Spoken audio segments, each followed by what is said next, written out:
So if you've been looking at e-bikes online, chances are you've probably run into the difference between hub drives and mid drives. What are they? What does it mean? It's just more information to add to the overloading information that you've already done on research about your bikes, and you're going crazy because there's so many e-bikes out there and you're losing your mind.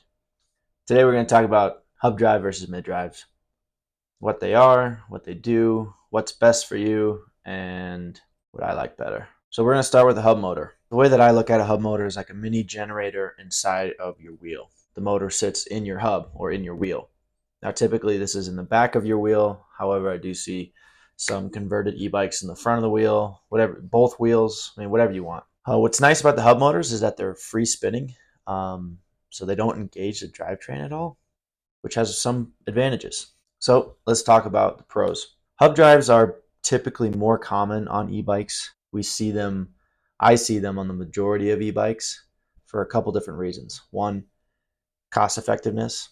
Hub motors are typically a lot less expensive. The biggest name brand I can think of off the top of my head is Bafang, and they run about $250, $350. They're powerful, they do what you want, instant power, and overall low maintenance. The other nice thing about hub motors is that because it's free spinning, you have the option to have a throttle. So if you'd like to just cruise, hub motor might be for you. Hub motors come in any different types of wattages. You have as low as what I've seen as low as 150, 250, 350, 500, 750, 1000, 1200, 1500. For most hub motors, what I've seen be sufficient for your average rider riding on streets, maybe doing a little bit of trails, tackling those hills. A 500 is going to do the job for you if the bike has gears. Maybe a 750 if you need a little bit extra more help. In my opinion, anything over a 750 is really it's really taking the aspect of biking away more than it already is. It's just got so much power. So what are the cons of hub motors? Well, quite a few. The biggest one being the weight distribution. Because you have a big 25-pound motor behind you while you ride, it really limits the kind of riding you can do. So if I was going to be mountain biking and I'm going downhill very fast, I wouldn't really want a ton of weight behind me because I'm trying to move and turn, and you can imagine that's not going to work well. But if I'm just cruising around the neighborhood and I don't need I don't care that much about the weight distribution of my bike, I'm just going for a joyride, then it really doesn't matter. Limited torque. Now, again, this is where the size of the motor comes into play. Most hub motors have somewhere between like a 60 and 80 Newton meters of torque output, which is a lot. But the thing with these hub motors is, again, they're pushing you from behind. They're doing all the work themselves, and then you're just adding on top of that by pedaling.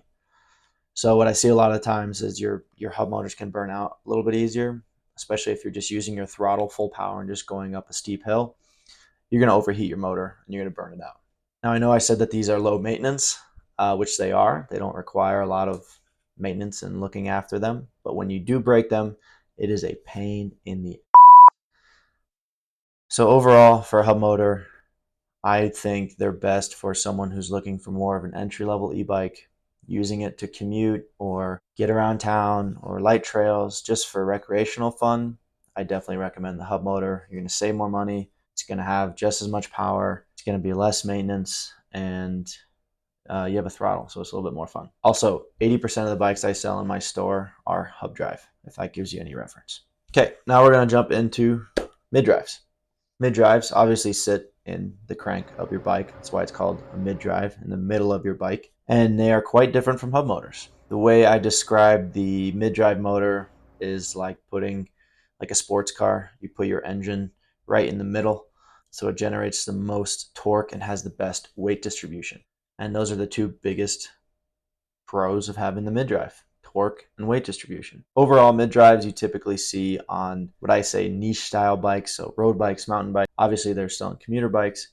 Overall, mid drive motors are going to be a little bit more pricey, and that's typically because they're made by big name brands: Bosch, Shimano, Yamaha. They have typically better sensing because all of your sensors are in the motor, multiple different types of sensors that make your ride a lot smoother. I love a mid drive motor, don't get me wrong. It just depends on the riding that you're doing. So for a mid drive, let's talk about pros and cons. Pros, weight distribution. Again, that weight is sitting between your legs rather than behind you. So again, back to the analogy of mountain biking, going downhill fast, being able to move that weight is makes a big difference. Number two, torque. These bikes have quite a bit more torque because the motor's right on those cranks. It's actually using more power from your pedaling rather than just full power behind you. Typically, mid drives are a lot smaller wattage motors as well. Most e-bike motors that are mid drives are about 250 watt from what I've seen. But if you look at the torque output, it's very similar to what a 500 watt hub motor would be. Again, because it's using more torque, it's got better leverage where it sits. What does that mean? It means better at climbing. It means more energy efficient. You're probably going to use less battery life. Something to know too about mid drives is that they do engage the entire drivetrain. If you have a throttle on there and you're in the highest gear and you slap that throttle and you get that torque, it's going to snap your chain, which we see all the time. Also, I think a lot of these bigger companies just don't believe in the throttle and they won't put it on mid drive. So if you like the throttle, you're SOL for the most part. There are some bikes out there. If you know any bikes with a mid drive and a throttle, leave them in the comments for everybody looking for one. The other cool thing about mid drives, which again, totally depends on what bike you have. If you're looking for more of a mountain bike style, there are some motors that you can actually adjust the levels of assistance and adjust the power output for the motor to your liking. Cons for mid-drive bikes. Can't have a throttle for reasons I just explained. They are a little bit more maintenance because you have all those moving parts with your crank and pedal and all that good stuff. Just like a bottom bracket, you're going to have to maintain that. Installation, they do sit pretty snug in your bike. And if you ever need to change your controller or wires and stuff, you have to drop the motor out completely, change wires around. So it's kind of a headache. So overall, hub drive versus mid drive, they both have advantages, they both have disadvantages. It really just comes down to what kind of riding you're going to be doing. Go to your local bike shop and try the difference. Most of you who are just, again, using the bike for commuting, you'll probably get away with a hub drive and enjoy it and love it and be completely satisfied with it. If you're mountain biking or you just love a really smooth ride, you want something higher quality, then maybe a mid drive's for you. Either way, they're both fun. They're both e-bikes. So good luck in your search.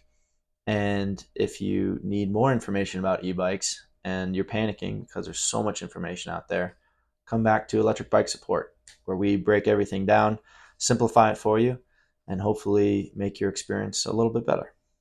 Thanks.